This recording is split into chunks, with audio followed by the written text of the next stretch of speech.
The No Nonsense Roundtable. It's a weekly show broadcast on Rochester, New York's 50,000-watt iHeart radio station, News Radio Wham 1180.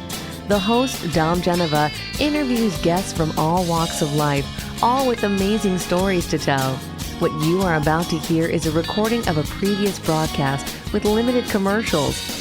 Now, here's host Dom Geneva. Well, welcome everybody to another edition of the No Nonsense Roundtable. Saturdays right here, and the previous shows are on NoNonsenseRoundtable.com, like I like to say. So if we talk about people that you know and people that you don't know, I have, a bunch of fellas here, and you may know them or you may not know them, but you do know Skycoasters, a wonderful band, have been in business, if you want to call it a business, Jerry. It's 56 years. I don't know if you call it a business. You've been playing for 56 years. Exactly. And one of the reasons I have people on the show every once in a while is because they have maybe a fundraiser coming up, and we want to give a little attention to them, and they do such a great job. And Jerry, I am just going to have you introduce yourself and these other two wonderful gentlemen that are with us today. Go ahead. Great. And first of all, to you and all your listeners, thanks so much for having us on here, because we just love being on this show and talking about ourselves.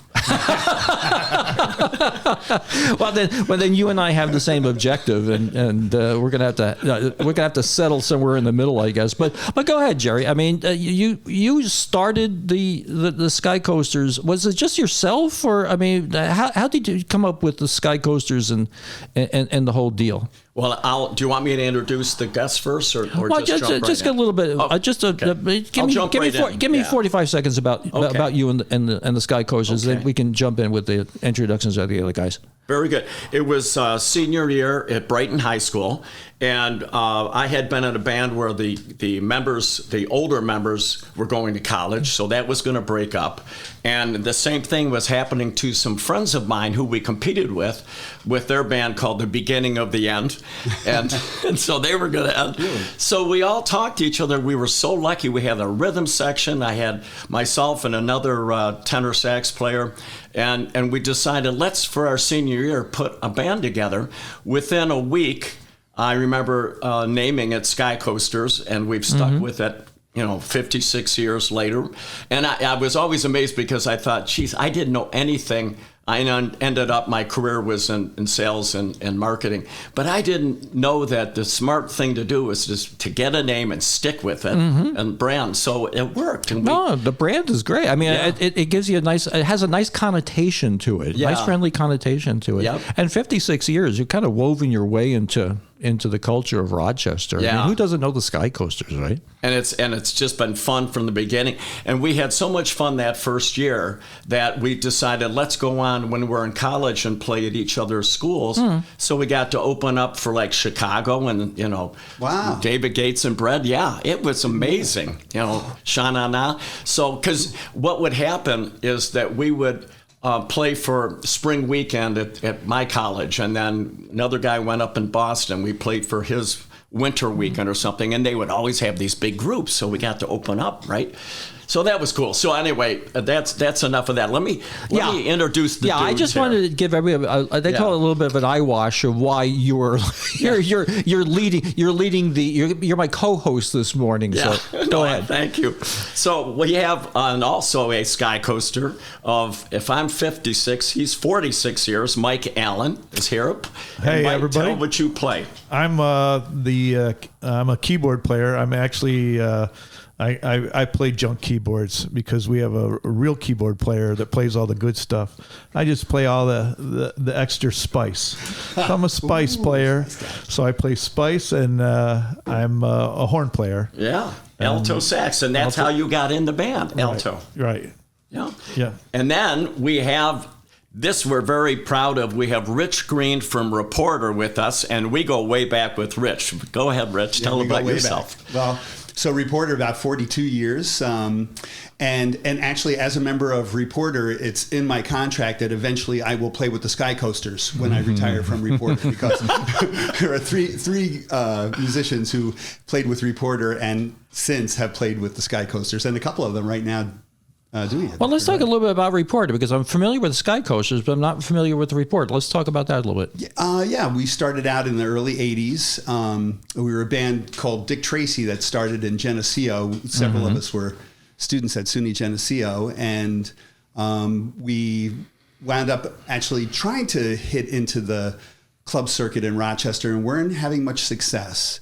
And then a certain club owner called our booking agency and said, I'll only hire Dick Tracy again if they change their name and get different guys in the band.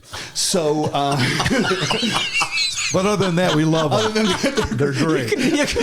You have no. This is like going to an interview. You have the job, but it can't be you. That's great.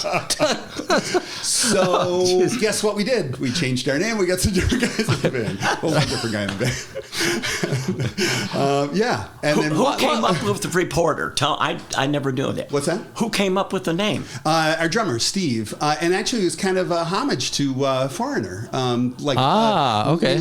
It had a similar sort of ring to it, and we were all Foreigner fans and stuff, and we thought that's kind of Rochesterish. And so that's what we did. And that was Steve Krause who did that.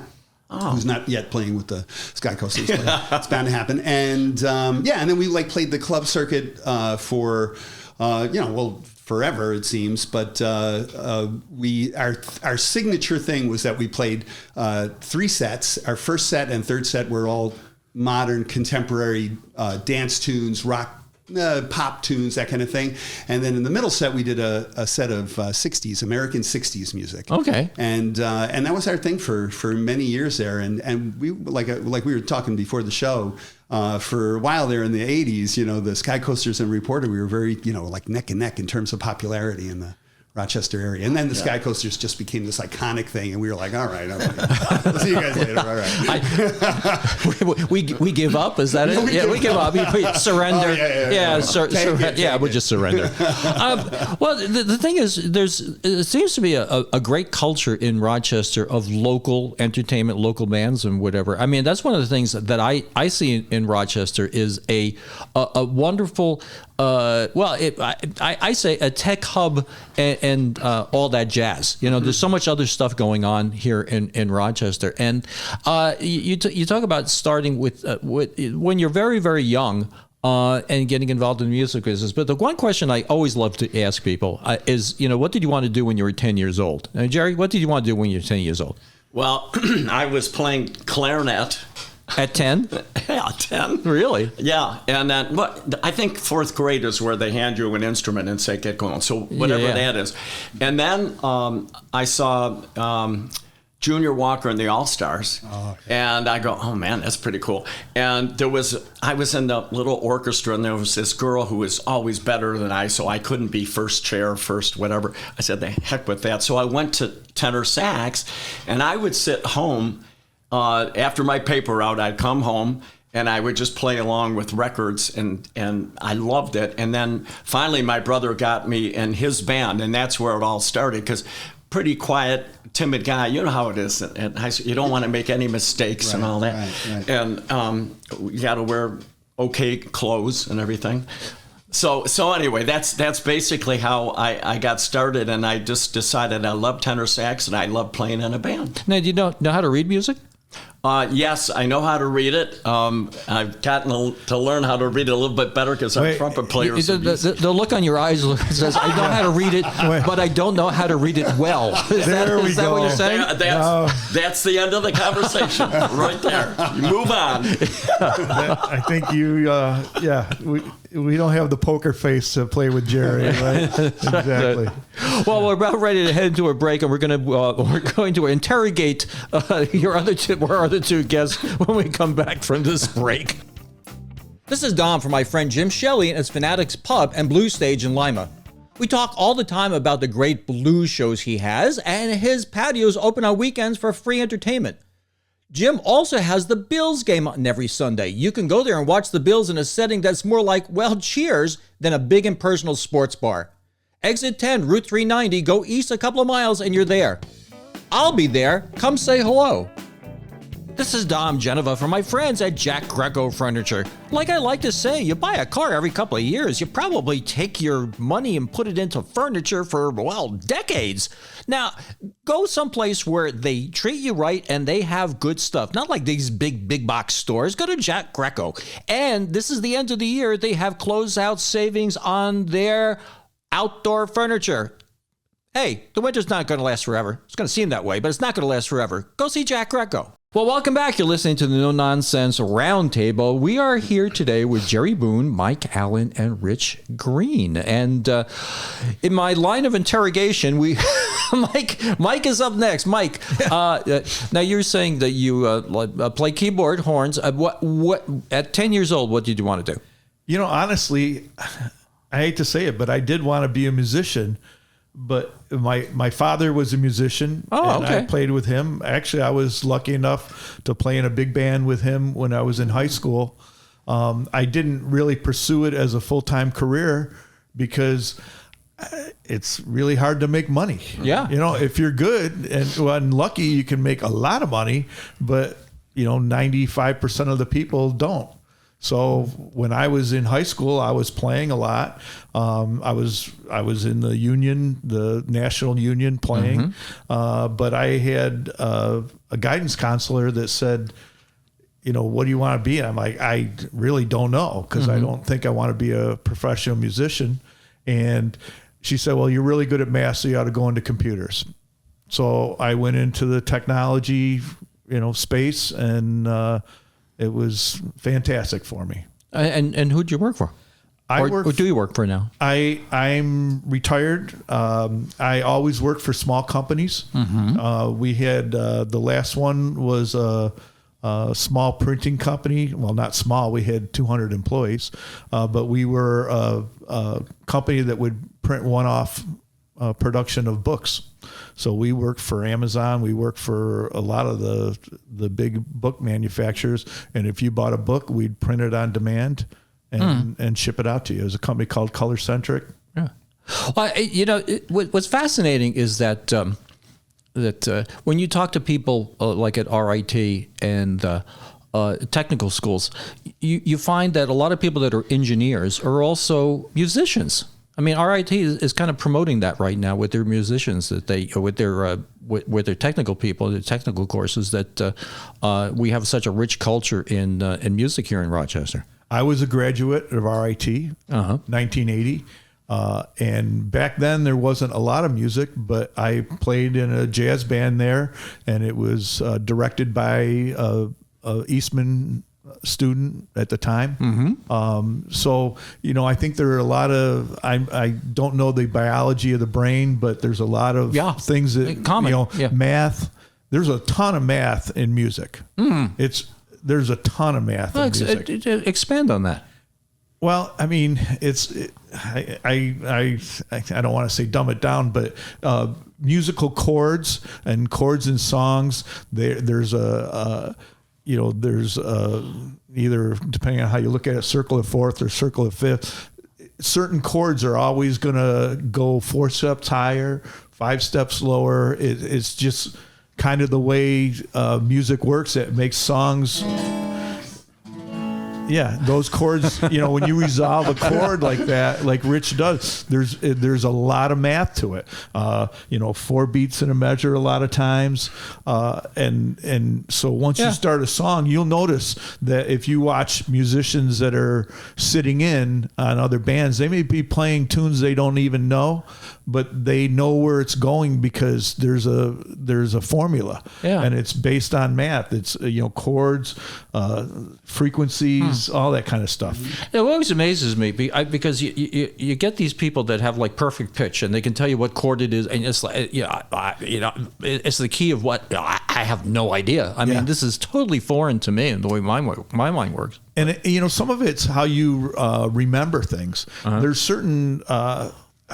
There's a thing called relative pitch and a thing called perfect pitch. Some people can just pick it out right away. But for instance, if you've been singing a song, all day or, a number one song, the chances are you'll probably sing it in the key that it's on the radio.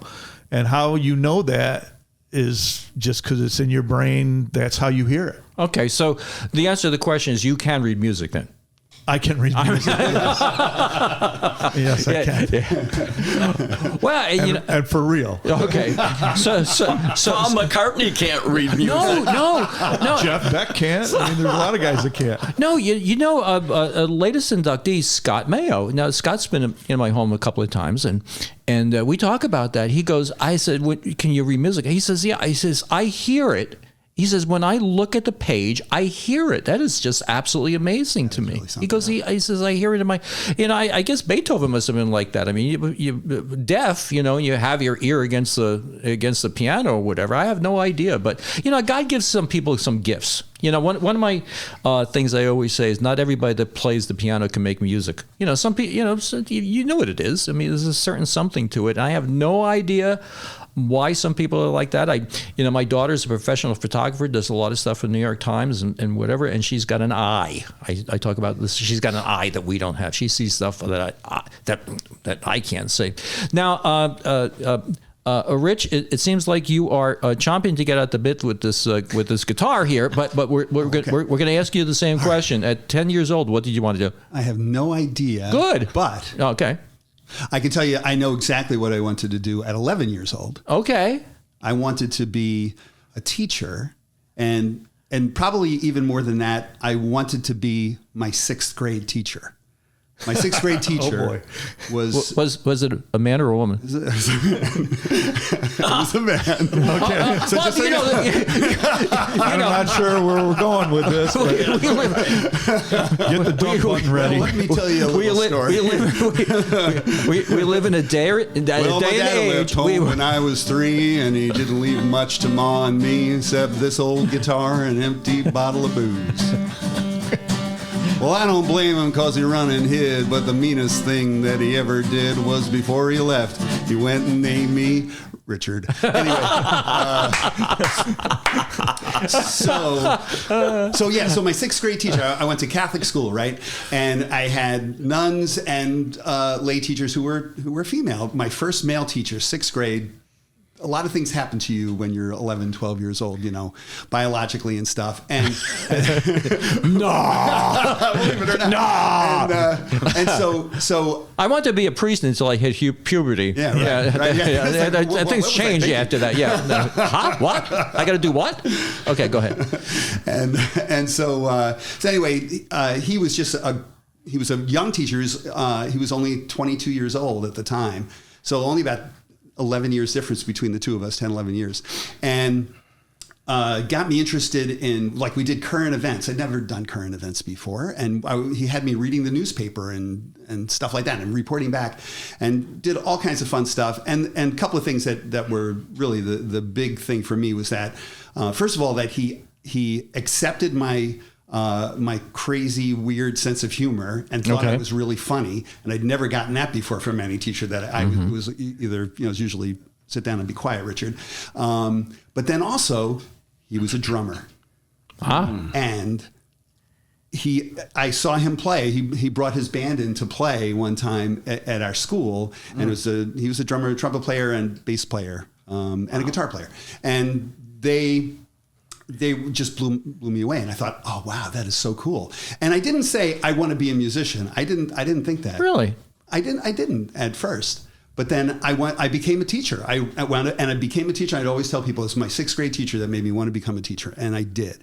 But then somewhere along the way, I get interested in music too. Yeah. Funny how that happens. And Rich, how many years later did you bring your band into school and play for your kids? Oh, well, as soon as I possibly could, yes. Yeah. But here's the thing.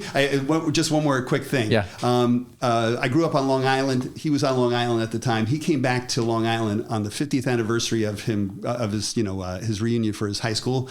And we actually played together on Long Island. I played guitar, he played drums, and I saw her standing there by the Beatles. And That's it was wonderful. Well, we're about ready to head into a news break, but I'm going to impose on you when we come back of giving us a little bit of an entertaining guitar song or something like that. I could give you entertaining, I'm not sure, but we'll see. Well, that's fine. I'm sure it'll be fine. I see everybody after this.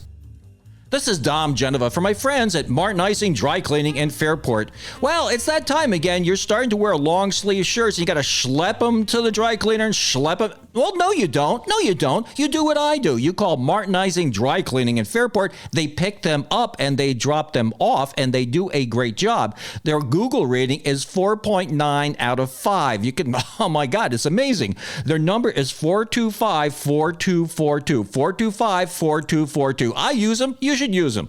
You're listening to the No Nonsense Roundtable. I usually like to, at the end of the show, do a little retail. Well, let's do a little retail now, Jerry, because you have something coming up. You have a turkey bash where you get together and you take sledgehammers and you bash turkeys. Mm-hmm. Exactly. Is that what it is? Exactly. What it is? No. It's Actually, not that. You know, the WKRP thing that was great. Remember that thing? With Dropping the turkeys. The humanity of the turkeys. Not understanding turkeys can't fly, but you're going to be bashing some turkeys, right?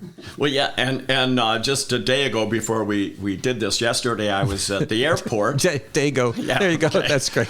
I was at the airport. If an Italian host, you say Dago. Right. Yeah, that's right. But Honor Flight, the last mission of this year came in, and we are very, very much hooked in. He either didn't get that, Oh, no, or he's ignoring that. He's ignoring that. To ignore you. We're trying to keep this an upper level. No. You're captors in my office, and you have no hope. Go ahead. So anyway, I was watching the mission come back in the airport from Honor Flight veterans, and we're very, very involved with Honor Flight. So the Turkey Bash, Skycoasters Turkey Bash, is for Honor Flight vets, and we hold this every year. In fact, we've been holding this since you started your band. It was like 1981 was our first one at Mapledale Party House, okay? Well, but look, I think like maybe 90% of our people know what Honor Flight is. But give me a minute, explain to those few people that don't know what it is. Yes, okay, very good. Honor Flight takes our veterans who get to sign up for free down to Washington, D.C., and they fly them down there, put them up overnight. I was a guardian once for a World War II vet who didn't have a family, and so I got really hooked. They put them up overnight. They take them to every single memorial. So if you're in the Air Force, you see that, the Marines, everything else. And then they get to sit at breakfast and dinner and open up. I saw these World War II vets opening up, and they hadn't opened up to anybody, their family. Oh, yeah. Very interesting about what they did when they were very young, like 21, 22. So it's wonderful, but I will tell you right now, about 90% of the people are Vietnam veterans. And what I love about it, and I'm old enough at 74 to remember, the Vietnam vets came back and they were never honored properly at all. And you see tears in their eyes, but when they come through and get cheered by the people in Rochester as they come in on the airport there, it's jammed with people just thanking them for their service and shaking their hands. So this is what we get involved with the Turkey Bash on. Well, the thing about Vietnam vets, though, too, people have to remember, is that you were drafted back then. You didn't volunteer, very many of them, to go to Vietnam. I mean, you were dragged out of your home, sent overseas. A weapon was put in your hands, and you were given a job. And when you came back, people disrespected you for doing what you were legally obligated to do. And now, in perspective, we're having some understanding of what these veterans went through, and I could see it be very cathartic, and it's a very worthwhile cause. Yes, you said that very well, and that's exactly why we're involved with it. Now, what we do, we'll have, I'll tell you about the Turkey Bash, which is on Friday, November 15th, coming right up, and we make a big deal about this. So we have the volunteers. When people walk in, we have 4 raffle prizes that are Honor Flight vet raffle prizes, and they can just buy a chance for $5, which we really encourage, and they get all that money, of course. And then we entertain them. So up on the 9th floor, and this is going to be at the Strathallan City View Ballroom, we're going to have our friends Reporter starting at 7 o'clock to 8:15 playing, performing. Yeah. Thank you, Rich. And then after them, the Skycoasters, 8:30 right up till 11, will be performing up there. In addition to that, on the first floor ballroom, we have silent disco with the headphones. Oh, yeah. So we got, a lot to do when we're there. We give them free pizza and everything. And it's only $25 that they can buy their tickets at Eventbrite. And we're already half sold out. This is, whatever the date is today. So we will probably sell out. So how do you get your tickets? You said Eventbrite. Well, I mean, you go to Eventbrite, or is there a website you go to, or? It's if you go to skycoasters.com. Okay, there you go. Right there. That's the easiest thing to do. It tells you everything about the event that I'm mentioning, but it has a QR code. Take your phone camera, pop it up to that, takes you right to Eventbrite. Buy your ticket right there. Skycoasters.com, right? Yep. Okay. That's simple. Now explain that silent disco thing too, because I think a lot of people don't understand that. But that sounds like that sounds like what I call a hoot. It is a hoot, and what they do, they've got 3 DJs. Each one is playing a different song, maybe 60s, 80s, 90s, whatever it's on there. And you get these headphones, and you've got 3 switches on your headphones, so you can click from one DJ to the next and hear different music. But the cool part is, as you change channels to hear the different songs, it changes a light on the side of the headphones from red, green, blue. So if you're standing there and yours is red, and all of a sudden you're seeing everybody around you dancing and theirs is all green, you're going to flick it to green and jump in and dance with them, right? I've never been to that. It sounds like a hoot, though. It is amazing. A lot of people will come to the ballroom and they'll never even come up and see the bands. They'll have so much fun. And some people will just watch. I mean, because it's silent. There's nothing going on. Yeah, I mean, seeing all these people dancing and nothing's going on. Exactly. These crazed people. Speaking of crazed people, Rich. Hello. So we have a couple of minutes left. When you honor us with a little bit of your performance here. Yeah, well, actually, this is a song I can't do alone. Okay. Somebody's calling me. That's not the song. Don't let that bother you. I mean, go take the call. We have 10,000 people who want to hear that. That's fine. Go ahead.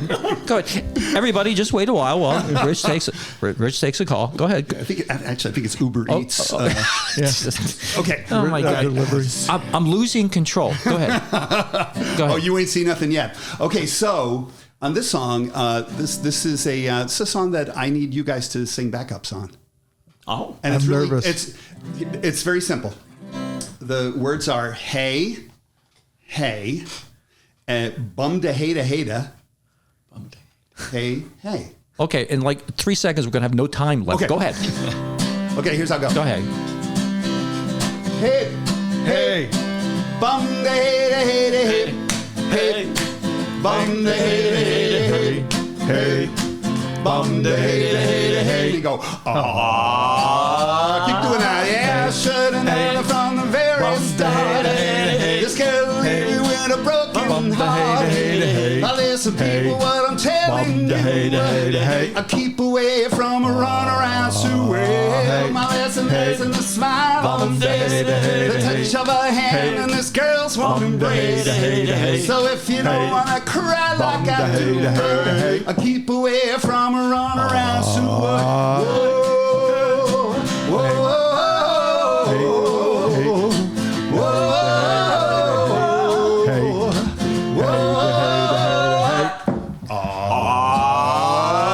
She like to travel around. Yeah, she love you not to put you down.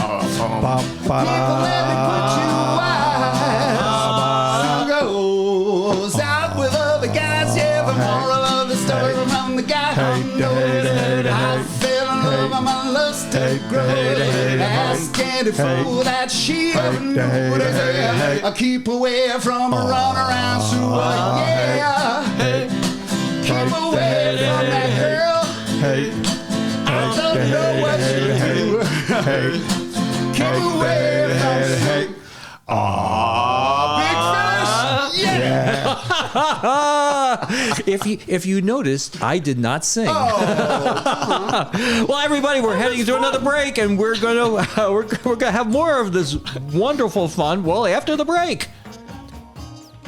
This is Dom for my friend John McClurg. John has 2 dealerships, McClurg Chrysler Dodge Jeep Ram and McClurg Chevrolet, both in Perry. Hey, you don't buy a car all that often, so when you do, shouldn't you go to a place you can put your trust in? You can depend on McClurg. John's dealerships are family dealerships where people you deal with today are the people you will deal with tomorrow. No nonsense. Go visit them at McClurg ChryslerDodgeJeep.com or McClurgChevrolet.com. Well, welcome back. You're listening to the No Nonsense Roundtable, 10 o'clock right here every Saturday. And we just had a wonderful performance by Rich Green here, Run Around Sue. And Jerry and Mike. And Jerry and Mike. Yeah, Jerry and Mike. And I did not sing because I didn't want to ruin the damn thing. And I said, the show so far has come out pretty good. I'm enjoying it. I'm having a lot of fun. And then Mike said, go ahead, Mike. Well, you thought it was going to suck. No, you said you thought it was going to suck. Don't put this on me. Don't put this on me. It's my show. Yeah. All right. There we go. I do a show on Saturday. Pretty much, it sucks. And no, that's not. No. You said that. You thought it was going to suck. That what? We say that because Jerry, during the show, a lot of times he'll say, he introduces a lot of the tunes. Yeah. And he'll say, we got a really good one coming up. Right. And my thought is, that's because all the other ones sucked. Yeah. Oh yeah. Say that, of course. Yeah. Somebody, you really look pretty today. It's like, what does that mean about yesterday? Exactly. Yeah, I know you that. Look ugly the other days. Yeah, you could take that all that stuff to heart. So the three of you seem to know each other. Yeah.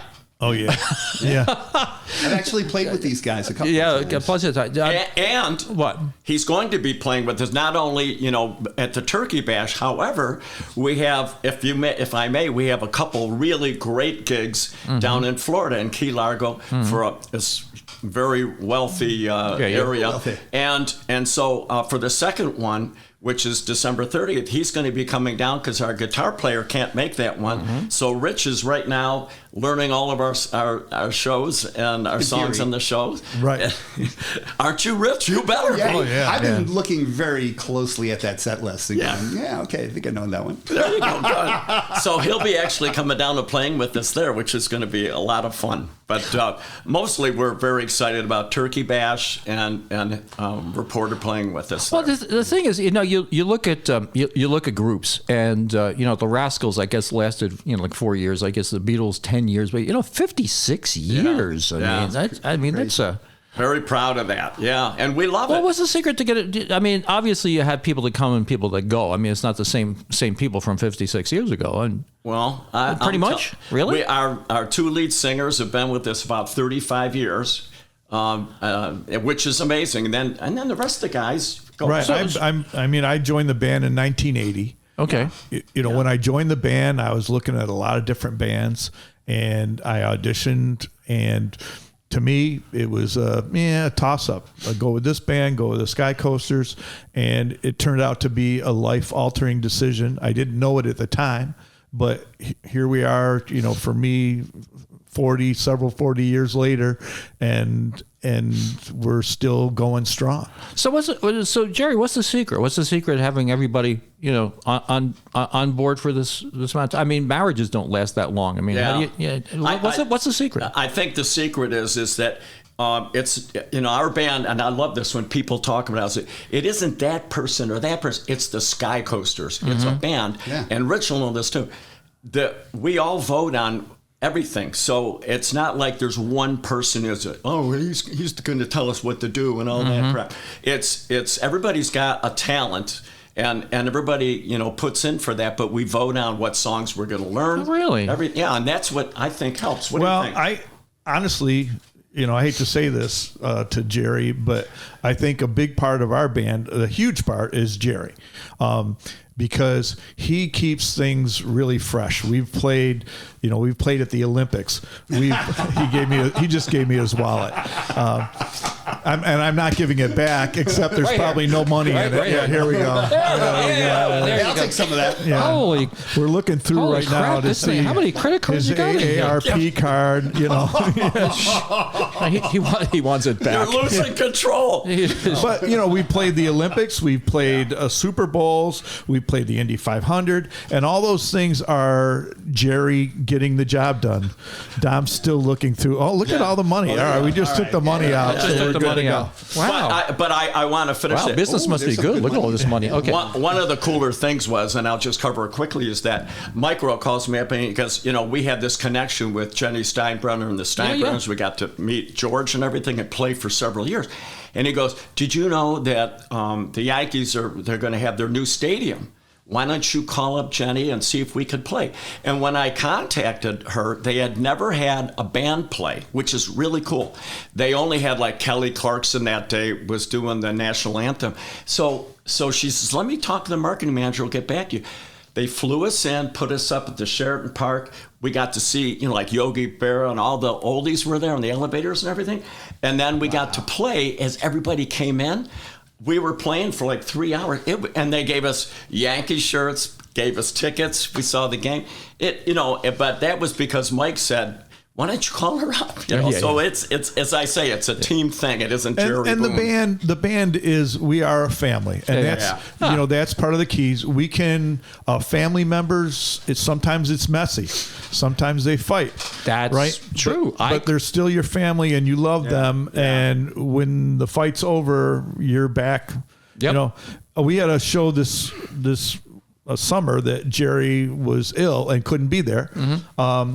And so right before we got ready to play, I got the band together and said, listen, I've been in the band for 40 years and I'm finally on stage. I'm the ranking member here. Yeah. And I'm going to tell you what to do. Yeah. And they all walked away. I didn't know that. But the way I word it is that you can't expect life not to have thunderstorms. You have a thunderstorm, you have a disagreement. The sky comes out. The next day. Whatever, and that's just the way it works. That's really wonderful. Now, Rich, I'm going to pose upon you to perform again. All right. Yes, and so you can have them sing. I'm not singing with you. I don't want to ruin this thing. Do you guys have a request? Is there something that you'd like to? Yes. Could you play a tenor solo? Okay. Yes, a tenor solo. 10 or 12 miles away, solo. We can't hear you. Okay. Yeah. Sure. Pick something that you're comfortable with. Yeah. All right. Here's something I'm very comfortable with. Yeah.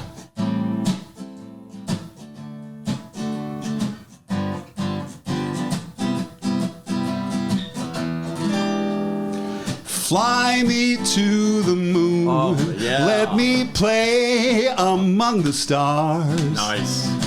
Let me see what spring is like on Jupiter and Mars.